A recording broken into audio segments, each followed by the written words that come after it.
From near-death experiences to the devastation of homelessness, how and where do we find the will to overcome insurmountable odds? And when we do overcome these challenges, how do we pass that story of survival on to others? Life on the Rocks is that place where these stories are heard from those who live to tell them. And now, here is your host, Kyle Miller. Dana, welcome to the show, man. Life on the Rocks. I'm so excited to have you. I'm super stoked to hear the story, man, of how you've done this. So take the stage, brother.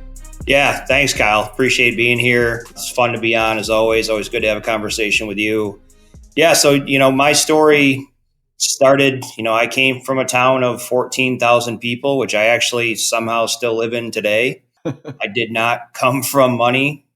In fact, I didn't even know anybody that had money. So when I came out of college, I had a choice to go to law school, which I thought was a secure, lucrative profession, or try this thing called finance and becoming a financial advisor, which was very interesting to me.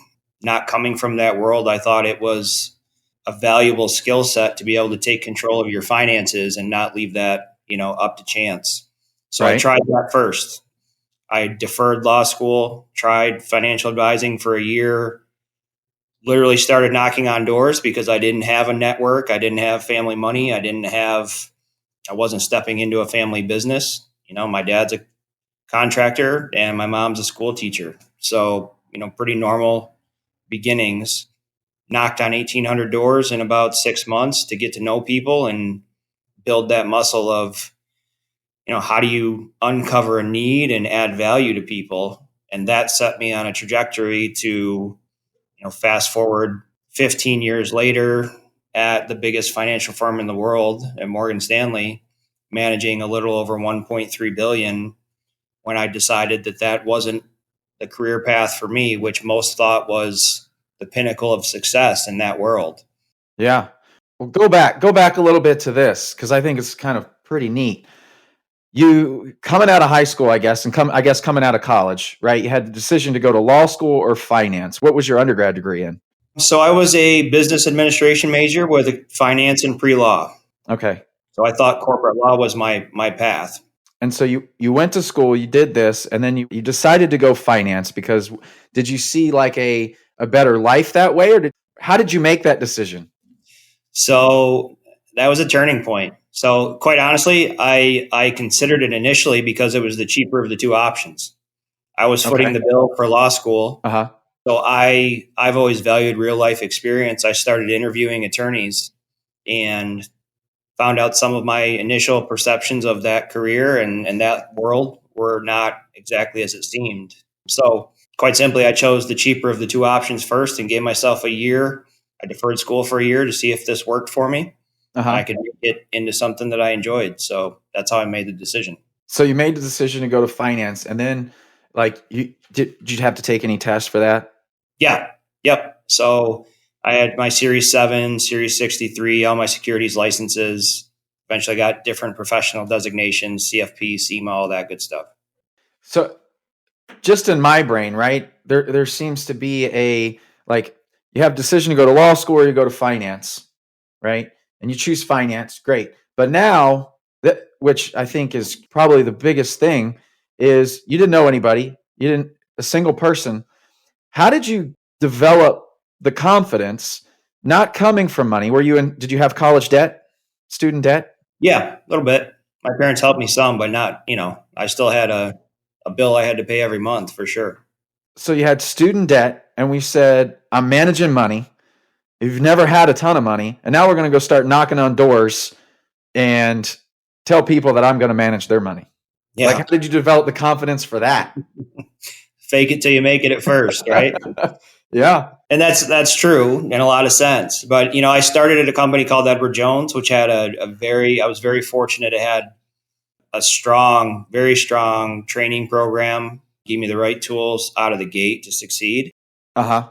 This business is no different. And I found that out quickly. I kind of inherently learned that if you can really identify where there's pain points for people and help provide value, and the firm allowed me to do that. It just gave me the tools to plug into what these people were asking me for. Okay. So, I just kind of positioned myself as the guide between the two And that confidence came over time, right? I used to Right. think it was a big deal to ask for a $500 investment for somebody, and that turned into $50 million individual accounts. So you didn't just start out, and this is what I think a lot of people, when they first get into something, they think, oh, they're going to make $1 million the first year, and it's just going to go to the moon, right? Just that, hey, we're going to stick it out. We're going to keep doing this. And I'm sure you weren't very good at this when you first started, right? Had you ever knocked on doors before? Terrible. Yeah. I mean, I grew up with a shovel in my hand working for my father. Yeah. I think that was probably one of the toughest times in my life looking back on it. I'm glad I didn't know any better. Right. Because it built that muscle, but that's why that's a hard business to get in. It's scary to ask people for money and put trust in you, especially when they know and you don't know a lot, right? You're learning as you go. But yeah, man, you got to grind it out and face rejection every day. Mm-hmm. I mean, I'd get doors slammed in my face. I'd get people hanging up on me on the phone or yelling at me, calling them, just trying to help them. Right. But inherently, people don't want to be solicited in that way, right? Right. Yeah. But it was a numbers game. You had to reach enough people. I knew if I talked to 25 people a day, legitimately, 2 of those people would have something I could help them with. But when you got to start all over the next day and you come in and stare at the phone and, it's not going to ring. You got to pick it up and get it going yourself. It's a grind, man, but it shows you, you stay at it and you just do the work every day. And then you look back 6 months, a year, 5 years later, and you're amazed. But to your point, yeah, it's not an overnight success by any means. Yeah, it's just kind of, and what I'm hearing with everybody while doing these calls and interviews is just action trumps anything else. Action, action, action. It doesn't, because you inherently are going to get better and better if you just keep doing it, right? As long as you care, you're just going to get better and better. 100%, man. I was not the smartest guy. I didn't have the network. People hear the amount of money I manage and assume that, I brought something to the table to get to that point. Right. I didn't. I just grinded it out, right, and learned as we grew. Yeah, or mommy and daddy had connections and you got automatically plugged into that. Yep. Your dad's a construction worker, your mom's a teacher, and here you are managing over $1 billion. Yeah, it's wild. It sounds crazy for me still to say it, but it's took a lot. Did you ever think that you would have that much under management? Was that ever a goal for you, or goal? What was the goal? It's funny. So I remember my first goal. So when I started out, I was making. They give you a salary of 6 months, and your goal your first year was to make $22,000. And I thought if I could just make $100,000, I'd be set. That was more than most people I knew made where I grew up. That was my initial goal. Assets under management, I didn't even comprehend that. I think if I could get to $10 or $20 million of assets, that would get me to $100,000 a year, and I'd be set for life. Right. Yeah. So wild ride. It was $100K. Cool. So Edward Jones, you're building this up, and you get it to what? What'd you build Edward Jones up to? So I came out of the gates fast. What I didn't know I was doing at the time was, this business, like really honestly anything else, it's a contact sport, right? It's the activities like you mentioned. Mm-hmm. So I was quickly growing a list of people that I then started to, constantly add value to. And I was very proactive. So it got me out of the gates pretty quick. So I was at Edward Jones for about a year and a half, raised about $10 million my first year. And I was fortunate to have some big wins. I got pretty creative to get into the right places to do that the first year. That gave me an opportunity to be recruited by a firm that was Smith Barney, then became Morgan Stanley. When you say a contact sport, what do you mean by that? It's the activity, right? Mm-hmm. So where most people fail in my world, and I think that translates ideally to any business, even the business that I've started now after Morgan Stanley, is if you're not contacting people, asking them what their pain points are and figuring out how you can add value, or at least telling them what you do for a living. Like I said, the phone usually doesn't ring itself, at least not in the beginning. Right. Right. So when I say it's a contact sport, I knew I had to get out there and literally contact 25 people a day to average Gotcha. about 2 people that I could maybe do business with. Gotcha. What do you mean by when you were providing value? What did you do with that client who called and like maybe you weren't able to do something with them? What do you mean by providing value and then just start building up that book? Yeah. So, I remember in the beginning, it was college savings plans had just kind of hit the scene, so to speak, Mm-hmm. right? Yeah. People didn't really understand them. They didn't really know how they worked, where they fit in, what the benefits were. Early on, some of my very first accounts were, Mm-hmm. how do I help my kids go to school? Right. So just having a conversation and getting to know people and know what was important to them would lead me down a path, just to dig deeper and see how I could help them. Right. So that started to be an initial need. That was a main focus real early on. Then it became, how do I create more income or passive income, which has Mm-hmm. essentially become my entire world now. Right. That's, people are always looking for that freedom or how to, buy their time back in some capacity. Right. So that became my focus, and that's what I specialized on. Gotcha. Now, during this whole time, right, when you came out of school, did you ever have any doubts? Did you ever think like you could make this happen, like really make it happen? Doubted every day, man. The doubts they come with more confidence behind them, and they don't last as long, but Right. I'd be lying to you if I said I didn't question myself every day if I'm doing enough or doing it right or, heading in the right direction and all that kind of good stuff. Now, with everybody that you deal with, right? And you deal with some people that have a lot of money. Do they have doubts too? What are some of the biggest fears of people with money of your clients? What are their biggest fears? It's a great question, man. It's been very interesting to go up the ladder of, like I mentioned, of asking for a $500 check to a $50 million check. Mm-hmm. What you find is people inherently have the same goals and fears. And if people tell you, at least in my experience, if they tell you they don't have that self-doubt or those fears, they're probably not being honest with you or truthful. Mm-hmm. Yeah. The reality is when you've got more on the line, those fears get deeper and bigger, Mm-hmm. right? Same things. Take care of my family. Am I doing the right thing? Am I okay? What happens if this happens? How do I protect against this? Are my kids in the right spot? All of that stuff. It's the same thing. Just bigger numbers mean more worry in a lot of cases. Yeah. Every human being has these feelings, has these fears, has these doubts. What do you see people with money and people without money? What do you see the differences on how they overcome that and they're able to not get, I guess, paralyzed by fear of stuff that could happen or would happen?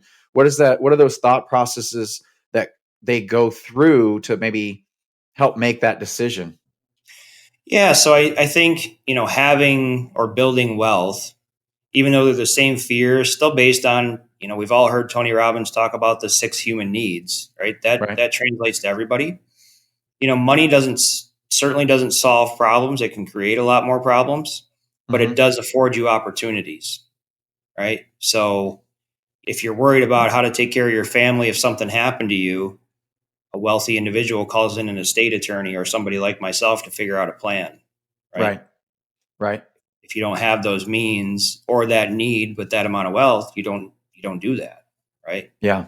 So it's hard to tackle that worry. Doesn't mean it's any Right. different, right? Right. In their world, it's still the same, right? Right. It's a relative correlation. Mm-hmm. I find it kind of unique, funny. Funny is not the right word, but just interesting of just exactly what you're saying is that people think that people with 50 million, 100 million, 10 million, 2 million, that they don't have any problems or any fears or any worries or anything like that. And I think that's completely false. If somebody's like, oh, if I make $1 million, if I just had $1 million in the bank, how many times have you heard that? If I just had $1 million, that their life would be perfect. Yeah, man, you're always chasing the horizon, right? Yep. The horizon, you never get there, right? It's supposed to be a measurement to how far you've come, Mm-hmm. but you never get there. That's the whole point of it. Same thing with me. Remember, I talked about, if I can just make 100,000. Well, I got there, and then it's maybe for a second you enjoy it, and then it's what's next. Yep. Right? Reality is, I would argue that people that have substantial wealth worry more because they've got more to worry about. Right. They got more on the line. Absolutely. It's the same worries, they just get bigger. What where did I hear this? I heard somebody say they're driving down Miami. It may have been Mark or somebody, and they're driving by all these big houses and this house, just these massive mansions and stuff. And and he said, "Well, what do you think all those people have in common?" And he said, "Oh, they all are in lawsuits right now." Like, when you have money, that's saying more money, more problems. It's just a different level of problem. It's not the level of where am I going to find the money to do this and this. It's like it's true, man. Everyday stuff. It's millions and millions of dollars. And you're right. You don't just deal with your own internal problems, right? Now you're a target. Yeah. I've seen that countless times with business owners or just wealthy individuals, right? Somebody always wants something from you, or thinks they deserve to take something you've got. So you have to protect yourself in a whole different way that, that's simpler life. They have different problems worrying about how they're going to pay a bill or something next week, right? It's just different. Yeah. Yep. That's nuts. So you go to Morgan Stanley. How long were you at Morgan Stanley? About 15 years, a little over that. So 15 years, you're building up your portfolio, building it up, and probably just living an easy life, right? Yeah. I mean, I'd grown the business to a good place. It was a bigger book of business, quite honestly, than most ever create in a 30-year career. Mm-hmm. I could have stayed there and been very comfortable with a pretty set, 9 to 5 type of schedule if I was complacent enough to do that. Right. So what changed? Why did you spend 15 years at Morgan Stanley and then all of a sudden something changes? What is it? Man, there's a lot to unpack there. I think when you reach a certain level of success, you start to kind of look internally. Mm-hmm. You can be outward driven for a long time, and that can be your focus. Yeah. And I certainly was, if you want to call it guilty of that, I was guilty of that. Yeah. Kids showed up in my life. It puts a whole different perspective, as on, what's important and what isn't. Right. Yeah. So my world changed. Started to look at, how was I impacting the world? How was I impacting my clients? And what kind of life did I really want to live for myself? Right. So, yeah, I mean, I got to a point where I just decided it wasn't fulfilling for me, and I didn't feel good about what I was doing for my clients as deep as I could add value at that point with my skill set. Mm-hmm. So I made the decision just to leave. I just picked up and left, which literally when I called the firm and let them know, they asked if I needed mental health counseling because in that world, people don't do that, right? I mean, you're set up, your business could be on autopilot if you want it to be, but it wasn't. That's not how I'm built, and it wasn't fulfilling for me. So yeah, they asked me if I wanted mental health counseling. That's wild. Yeah. Yeah, I'm going to leave. Do you need counseling? Yeah. See ya. I'm out of here. Yeah. How long did it take you to make that decision, though? Man, that's part of why I joined, the group that we met in. Yeah. I batted that back and forth for at least a solid 3 years. Yeah. Yeah. That was a hard call to make, to leave that certainty and that security of where I was at was a tough call.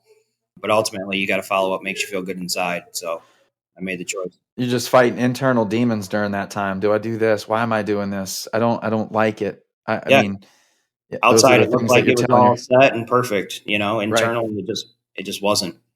For multiple reasons, but it just wasn't for me. Yeah, and that's a tough battle to be in, right? Because we're always you get into that, and I've been there, right? And it's this tug of war from two sides of your body inside. And I think a lot of people go through this. And I think that, I think that's what they may call the, midlife crisis, right? Yeah. Yeah. It's that I've been doing this for so long, but I'm not happy. I don't enjoy it. This isn't fulfilling. And I think that, some people go out and buy the cars and do that stuff and spend some money. I'm thinking it's going to make them feel better, but it's not. it might enjoy for the day, or you might look at it and, oh, that's pretty Yeah. cool. But that battle inside is the real battle that's never ending. And to make, you got to be at peace with what you do and who you are. You're the one that's got to look at yourself in the mirror every day and say, hey, I like this guy. That's it. I mean, we talk about money a lot in the beginning of this conversation, but money's not worth very much if you don't feel good about yourself and your surroundings and your life, right? So yeah, it can enhance experiences or it can make it worse. So, and I say that to anything. Like, I used to be in the strength conditioning world, and you'd see guys on steroids, and they'd say you have roid rage and you have this, and that's true. But I also looked at it as, it's kind of like it always enhances personalities, and so does money. sure. And if the person was a hothead in the beginning, he's even more of a hothead. If the person was a hothead without any money, he's even more of a hothead with money, because now he's got, all it is a tool, right? And I always thought it was funny, because you see people who are, and those are the people that make a bad name for people with money, right? Because they're the ones that are always out there in front of everybody that people look at and go, oh yeah, he's got money. But I've been around a lot of people where I sit next to, and I don't know they have 10 million sitting in the bank. Yeah, you have no idea, but they're great people, and you'd never know. That's it, man. If you're a giver before, you just give more, right? You're totally right. Enhances the good and the bad, right? Absolutely. Which way it goes, but either way, it's. And so when I see people, oh, he's got money, and they just make assumptions on their self beliefs, because it all comes from inside. Yeah, all of it, 100%, man. And so you make this leap, right? You go out on your own, and you start up Cornell Capital, right? Yep. Yes. And so you're the only guy there. In the beginning, right? Because I think don't you have a couple guys working with you now? I do now. Yep. Yeah. So I blow up my world at Morgan Stanley. Uh-huh. I'm starting to wonder if I need to take them up on the mental health counseling of what the hell did I just do? Right. Took a couple of weeks off just to regroup, and I did what I did in the beginning, right? I went to work. I started doing the activities. Right. And it's at the time, it was the biggest challenge of my life, trying to reach an internal goal. And at that point in time, I'm questioning, am I doing the right thing? Am I doing the right thing for my kids? Mm-hmm. And, am I crazy to leave this very comfortable position that I put myself in? Yep. And at the same time, a big factor of that was I unfortunately was going through a divorce. And that was mentally the biggest struggle of my life. So I decided to pour all things into one bucket and change my entire life at one shot. And just re-looked at everything and said, who do I really want to be at my core? What do I want that to look like? And started over, man. And were you just not happy with yourself? Yeah, I think a lot of external factors were driving my what I thought would make me happy. A lot of what people expected me to be from the business I had built and the persona that I had created. Mm-hmm. Not that I wasn't being myself, but that expectation from others drove a lot of my internal thinking.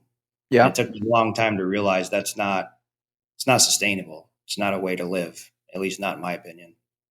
And I'm glad you said that, because the Instagram world that we're in, the Facebook world that we're in, and the social media aspect of everything just puts this, I think, a false sense of what life actually is out there, and for sure, you got to do this, or you got to have that, or you got to have this. And, it affects you. Do you like the GMC brand? Because I've looked at this, right? Do I like the GMC brand, or like the Chevy brand? What does GMC say in my head? What does Chevy say in my head? And just that whole thing. But then it comes down to what the F do I like? Right. It doesn't matter what anybody else is out there doing or thinking or whatever. What do I want? What do I like? I couldn't agree more, man. And That's so you made this big jump to yeah. divorce. I mean, was it a amicable one, or was it pretty hot? Uh, Like, I wouldn't call it that. yeah, No, I wouldn't say it's the worst one, but I wouldn't say it wasn't fun by any means. It wasn't, yeah. you know, it was a tough time for sure. So you got the kids. You're going through divorce. You left Morgan Stanley. You're starting up your own thing. You have you have to spend the time with the kids. You have to build the company. You have to deal with everything that involves in a divorce. What was the drivers for you to like get up and make it all happen? Like what got you out of bed every day? Two main things, man. So one of the main, both of the main drivers were those two little kids that were counting on me. Yep. And, once they showed up and I figured out what it was to be a dad, you know, Hmm.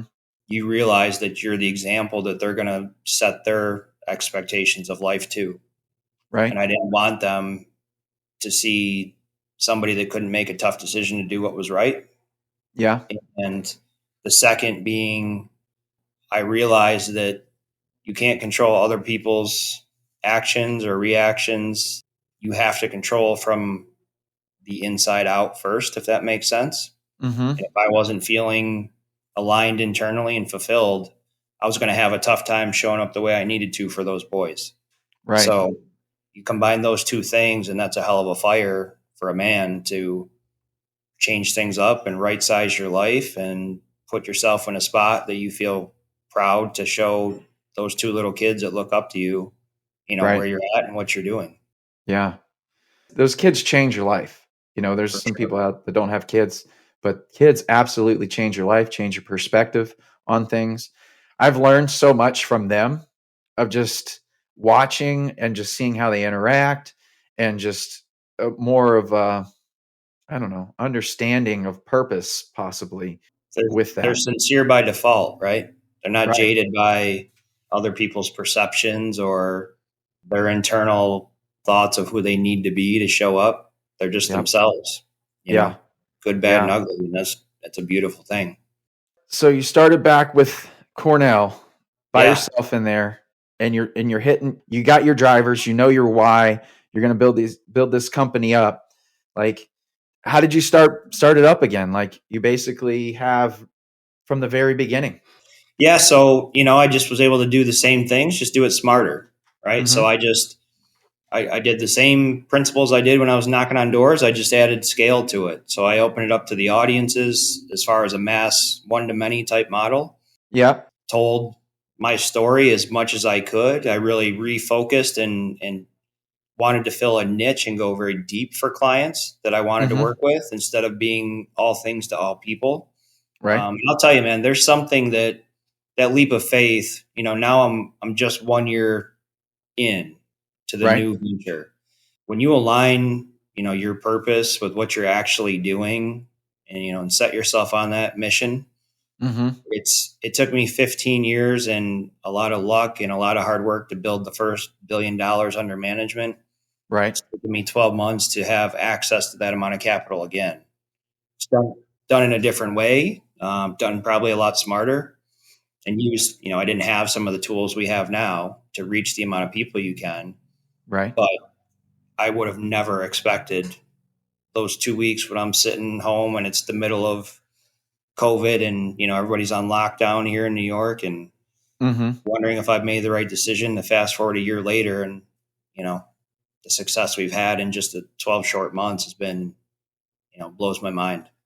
Well, it just is a testament to you too, knowing what you're doing, right? And then Appreciate that. that But yeah, it's providing value to build a people. skill set, go deep in one thing. And I see that in the group that we share a lot of friends in that we participate. It's the guys that are wildly successful, do the work, grind Yeah. it out every day. It's not flashy or fancy. It's just, you know, they become Yeah. very 10,000 hours, right? Become an expert and apply it as much as you can.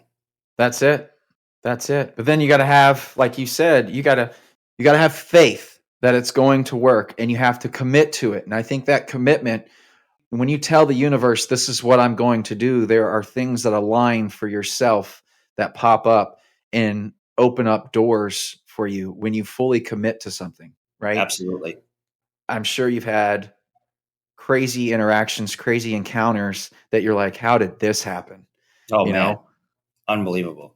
It's it, when you open up yourself, like you nailed it, man. I mean, when you open up yourself and align internally with what you really want to manifest in the world. yeah. I don't know how it happens. I've heard it for a long time and didn't always probably believe it, quite honestly, but living proof of it for the last 12 months, that's for sure. With your clients, so they're the ones that have amassed, multiple millions of dollars. They've probably done the same thing, correct? I'm sure some of them's got some family money, but I'm sure when you say self-made, it's not really self-made, but you're self-made guys, the guys that didn't come up from anything and built businesses, because none of this is self-made. We all have good people around us, and we Yeah. connect with guys or girls, but just good people in general. What would you say how they built their businesses and how they built their companies? Would it be similar to that? They just committed to one thing? It is, man. I mean, it's, you look back, and I look back over my first career, and I think as far as I went, I would have gone faster had I focused on a narrower focus, if that makes Right. sense. Yep. Yeah. I see that same thing resonate over, we have 24 ultra high net worth investors in my network now. I can pinpoint those people that the most successful were laser focused and did not falter, didn't chase the shiny object. Right. They did the hard work and they stayed on task. And it's amazing. Everybody looks at them now and says, "Oh man, you're so lucky." It's funny. The harder you work, the luckier you get. Right. And it's the opportunities that just present itself because you're out there, right? They're not at home watching TV, or they're connecting with people. They're having conversations with individuals that can help them do things. It's that continuous connection that really helps and drives, and it opens up the doors. It really does. Just for my sake, what is ultra net worth? Ultra What is wealthy? that? Ultra wealthy. So, I kind of take these terms from my old world of Morgan Stanley. So, I would term that as 25 million liquid net worth or above. That's a vast range, I mean, that goes into the billions of liquid net worth, but everybody in my world is usually an accredited investor or above. So $1 million liquid net worth or above. Gotcha. It's a wide range there, but that's usually who I'm talking to on a daily basis. Gotcha. When you're going through this and you look back on life, what would you say that the biggest success or the biggest attribute that you had that helped you along the way to be successful, that contributed? It's a great question. I think I would say it's probably just persistence and focus, right? I can tell you the times in my life where I didn't push as hard as I knew I needed to be or stay as focused as I should be. And that's where I slowed down or fell off course. Mm-hmm. A quote from a mentor of mine when I started in that business that stuck with me, and I think it resonates. He said, put your head down and work for the first 5 years like nobody wants to live the rest of your life like everybody wishes they could. Mm-hmm. And I try and apply that in everything. And to me, all that means is stay persistent, stay focused, do the right work, do the activities, and that builds the skill set and the behaviors that then they come second nature to you. Right. So that's how I try and live, man. It's worked so far. So put your head down and work for the first 5 years. Don't worry. Yeah. It's so true. People think that 5 years is a long time, but my son's getting ready to turn 11 in April. Man, it flies. Kids change that, don't they? Yeah. I always used to laugh. Everybody says, "Oh, life goes so fast," until I had kids. Like, yeah, sure it does. Whatever. Then you see it. It's super fascinating how that all happens. If you were to give somebody advice on if somebody's wanting to get into this financial world, right? If somebody wants to be a financial advisor, maybe they have their own book of business currently, or maybe they just want to get started. What kind of advice would you give those guys? One thing I going through the up, the down, to start over to where I'm at again now. What I wished I had learned earlier was pick a focus and go as deep as you can in that focus. Be an absolute specialist. Don't be all things to all people. Yep. And that's true if you're starting today or if you already have an established book of business like I did and you really want to go to another level. That's a difference maker. Your current clients are doing that stuff, and then maybe their friends. Is that the conversations that they have? I have a guy who's doing really good. This is all he focuses on. This is his stuff. And then they start bringing their friends over. Is that right? Is that how that works? Or yeah. So, what I realized in Morgan Stanley is I was successful, right? But I was, if you wanted to say I was more successful than most or than others there, it was just on personal relationships, right? Because I think I built that skill set from knocking on doors that I could relate to people a little bit faster or a little bit better. Okay. But essentially I offered the same thing as everybody else. Right. If they tell you in that world that they're unique, you're not. And I realized that, right? I looked like everybody else. I had the same pitch. I had the same offer at the end of the day. Yep. I realized inherently I had to, if I wanted to go to a different level and add more value, I had to change that. I had to be different. So now I only focus on a very specific realm of investments. Yeah. My message is telling you what's good, but also telling you what's bad. Right. Yeah. And that honesty, it resonates. Yeah. I think there's honesty. People see through the bullshit. They can tell if you're lying. And if you're new, I would say if you're new, hey, listen, yeah, I'm new, but I have all the team behind me and this is what we're doing, but I'm here to work for you. Right. So you got to rely on those strengths of what you have and don't tell them, well, I've been doing this for X amount of years, even if you're brand new, because they're going to see through it. They're going to feel it. 100%.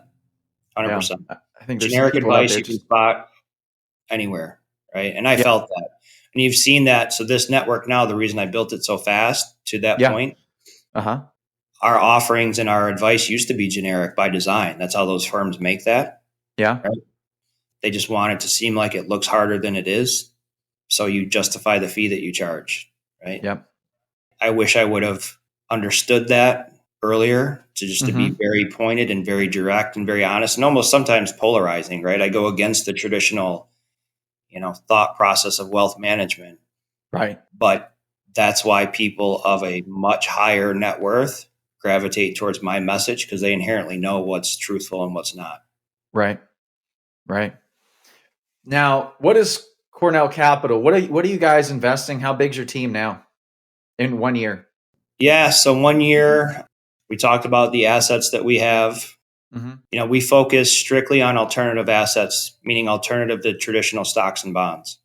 Okay.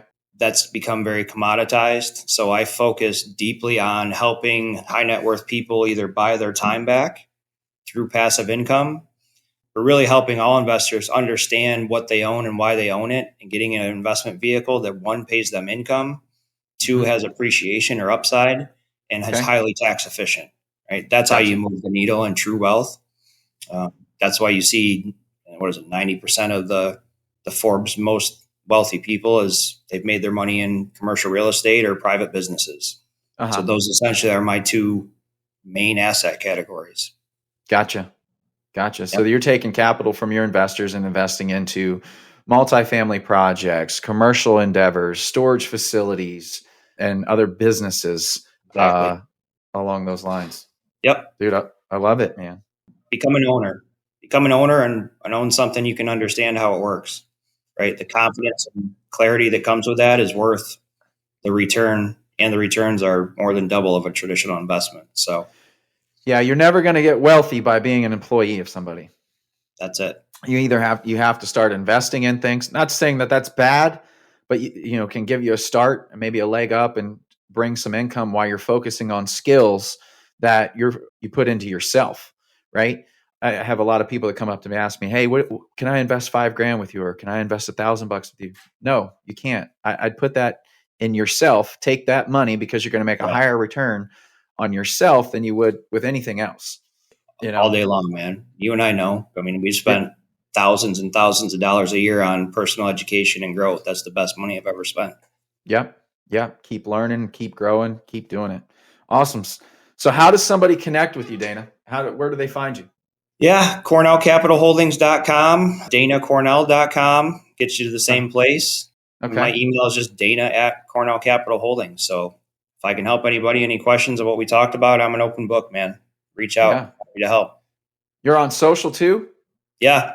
Yep. Dana Cornell 3 on Instagram. You can just find me. I'm not hard to find. I'm all over the place. Cool, man. Awesome. I appreciate you coming on, brother, and sharing this. I mean, I think got some good nuggets out of this, and in doubt doing this, I'm always learning. I'm always like picking nuggets out for myself and enjoying this. Oh, it's fun, man. The message of the whole mission of what you're doing, I appreciate it. And people need to hear this stuff, right? It's not absolute. Everybody can talk about when things go right. It's, when did it go wrong and how do you course correct? So absolutely, keep up man. the good work, absolutely. brother. Thanks for having me on. Yeah. And create the lifestyle that you want, man. Create it, because that's that internal battle that you're never going to win that battle if you're not happy. Nobody's going to do it for you. That's for sure. Got to take the leap. Dana, thank you, brother. I appreciate it. Hey, man, my pleasure. We'll talk soon. All right. Sounds good, brother.